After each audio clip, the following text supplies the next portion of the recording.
विक्रम जी, आप कुछ कहना चाह रहे थे। आखिर क्या जरूरत थी पार्षदों की शक्तियां कम करने की? उनको आप शोभा की सुपारी क्यों बना रहे हो? सदन जो हो सामूहिक उत्तरदायित्व की भावना से काम करता है। अब ये होगा कि वो सदन ना रह के दरबार हो जाएगा कि साहब अध्यक्ष चुन लिया, अब पार्षद कुछ नहीं कर सकते हैं, तो वो अब बैठा है, वो कुछ कर, 4 साल के बाद फिर आप या तो उसको पूरी तरह हटा देते। 4 साल के बाद अविश्वास प्रस्ताव का प्रावधान करने का फायदा क्या है, मुझे बताइए।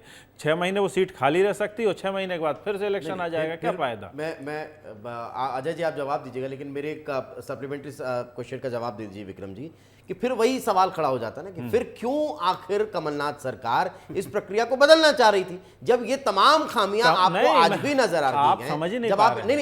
नहीं, मैं समझ रहा हूं आपकी बात। आप अध्यादेश वाला जवाब छोड़ दीजिए, मैं तो यही कह रहा हूं, प्रत्यक्ष प्रणाली और अप्रत्यक्ष प्रणाली वाला सवाल फिर वहीं आकर खड़ा हो जाता है। समझ नहीं पा रहे हैं। हम ये नहीं कह रहे हैं और ना इसका विरोध कर रहे हैं कि आप प्रत्यक्ष प्रणाली से चुनाव करवा रहे हैं। आप ये कह रहे हैं कि भाई पार्षदों की शक्ति क्षीण हो जाएगी, फिर आप उसको आप मुझे बताइए कि मुख्यमंत्री का चुनाव हो जाता है तो क्या विधायकों की शक्तियां कम हो जाती हैं? विधायक ही तो मुख्यमंत्री बनता है। तो अभी मैं कहां कह रहा हूं? नहीं, तो आप ही बात कर रहे हैं, आप ही कॉन्ट्रडिक्टरी बात कर रहे हैं। बिल्कुल नहीं है। मैं ये कह रहा हूं कि जो अविश्वास वाला मामला है उसको आपने 4 साल बाद क्यों टाला? भाई फिर तो उसकी प्रासंगिकता ही खत्म हो जाती है। उस हथियार को आपको वो भी तो निर्वाचित होकर आए हैं, पार्षदों कोई तो शक्ति और कोई तो नियंत्रण होना चाहिए। अजय जी, अविश्वास वाले सवाल का जवाब दीजिए। देखिए, मैंने शुरुआत में ही कहा था कि आज जब कैबिनेट ब्रीफिंग हुई तो बहुत स्पष्टता के साथ में पॉलिटिकल स्टेबिलिटी, राजनीतिक स्थिरता इस शब्द का प्रयोग किया गया, पारदर्शिता का प्रयोग किया गया। आज जब हमारे नगरपालिका नगर परिषदों के अध्यक्षों की संख्या अधिक है, हम अपने ऊपर जवाबदेही सुनिश्चित करना चाहते हैं, हम लोकतंत्र में विश्वास करते हैं। दूसरा, आपने कहा कि प्रत्यक्ष प्रणाली से चुनाव की आवश्यकता क्यों है, मैंने आवश्यकता क्यों है, आपने कहा कि फिर पार्षदों की शक्तियों का क्या होगा। हाँ, मैंने शुरुआत में कहा 243R अमेंडमेंट जब आया 74th अमेंडमेंट आया, तब कांग्रेस की सरकार थी। उसके दृष्टिक्षेप में यह था कि local urban local self government को सशक्त करना चाहिए। हमारी सरकारें जब आई, तब हमने इस बात के हम पक्षधर रहे। मूल रूप से दीपेश जी, जो नगरीय निकाय होता है, ये local urban local self government की बॉडीज होती है, इनके पास सड़क, पानी और स्वच्छता, ये बहुत ऐसे काम होते हैं कि इसके वजह से विकास के अनेक काम अवरोध होते हैं। हमने भी अनेक नगर पालिकाओं में अनुभव किया कि किसी के घर के सामने नाली नहीं बनने देना है, कहीं सड़क नहीं बनने देना है। इस वजह से यदि किसी शहर का विकास अवरोध हो रहा है तो किसी भी राज्य सरकार को यह लगेगा कि मध्य प्रदेश को यदि आपको आगे लेके जाना है, ऐसे विकास के कामों में अवरोध नहीं होना चाहिए।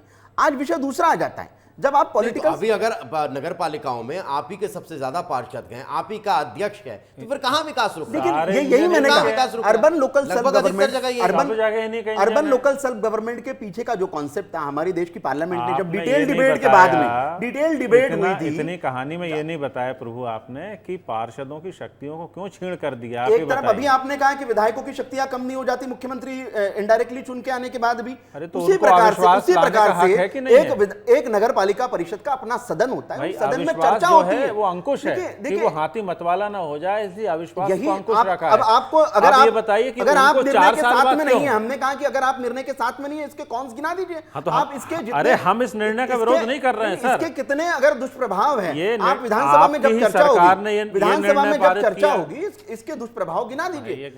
हम ये कह रहे हैं कि मध्य प्रदेश की जनता की आकांक्षा थी, दिपेश जी, मध्य प्रदेश की जनता की मांग है। आपने जितने नगर पालिका परिषदों के अध्यक्षों को अभी सुना, सभी की मांग थी, सभी की मांग थी, मध्य प्रदेश की जनता की मांग कर रहे हैं हम उसका। तो यही मुझे लगता है, ये दुष्प्रभाव पर आपको चर्चा करनी है। सदन की गरिमा क्यों खत्म कर रहे हैं? सदन की गरिमा सदन में आएगा ना चर्चा के लिए, कैसे विधेयक ऑर्डिनेंस सदन में आएगा ही आएगा। कौन सा ऑर्डिनेंस आएगा बताइए? अब यही पहले ही ले आ रहे हो। प्रत्येक अध्यादेश को सदन में जाना पड़ता है, विस्तृत चर्चा होती है। भाई तो अध्यादेश की भी आवश्यकता क्या है कि 2 साल बाद चुनाव है। आज देखिए, सरकार को लग रहा है कि आज ये निर्णय लेना चाहिए। यदि आपको लगता है अभी जब भी विधानसभा का सेशन होगा, आप विधानसभा के सेशन में, मुझे लगता है आप अपने लीडर ऑफ अपोजिशन को बोलिए, डिटेल डिस्कशन मांग ले, डिटेल डिस्कशन मांग लीजिए। नहीं होगा ही, अब ये विषय ही ऐसा है कि इस पर यही विषय एक ऐसी चीज को लेकर हल्ला खड़ा किया जा रहा है जब इनको पता है हो हल्ला नहीं। देखिए, विषय ही ऐसा है, विषय ही ऐसा है कि इस पर चर्चा बनती है। प्रोज और कॉन्स पे जो चर्चा होगी है मध्य प्रदेश के सदन में होगी।